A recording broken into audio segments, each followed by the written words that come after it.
За томоогийн үндэсний төвийн мэдээлэлээс харахад бол риновирус, энтервирусын халдвар бол сүүлийн 7, 8, 9 сарууд бол бүртгэгдсэн байна. За одоогоор бол яг томоогийн вирусын халдвар бол бүртгэгдээгүй байна.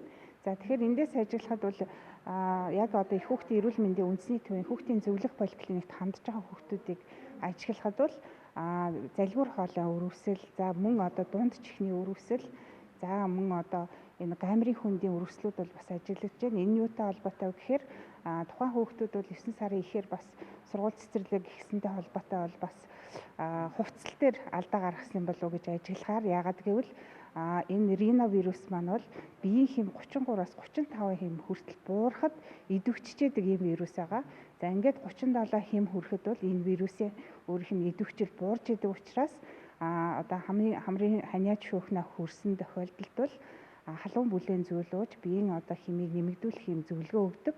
Тийм учраас одоо эцэгчүүд бол хамраас одоо шингэн нус гарч, за ингээд хамар шархирч өгдөг ч юм уу, баг зэрэг халуурч байгаа ийм тохиолдолд бол яаран халуун нэм хэрэглэхээс илүүтэй халуун бүлээн зөөлүүлж хүүхдийн биеийн хэмийг нэмэгдүүлэх чиглэлээр бол ажиллаарай гэж хэлэх байна. За дараагийн энтервирусын халдвар бол саяхан одоо сошиалаас харж байхад бол энэ гар хүлэмний өвчин дэглээ гэдэг одоо мэдээлэл гарсан. Тэгэхээр энэ дэгдэж байгаа биш.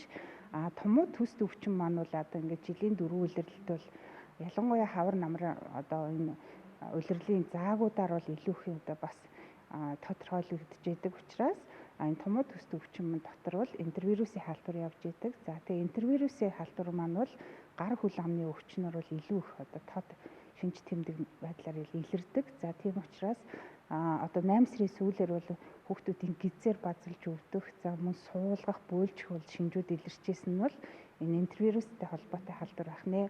Тийм учраас одоо яг энэ улирлын шалтгаанаар нь ямар вирусын амхлан илэрч байна гэдгийг бол бид нар бол мэдснээрээ бол тухайн хүүхдэд антибиотик хэрэглэх үү, эсвэл одоо вирусын халдвар гэж онцлох уу гэдгээсээ шалтгаалаад хүүхд тус бүр төлөө одоо таарсан одоо эмчилгээг зөвлөдөг байгаа.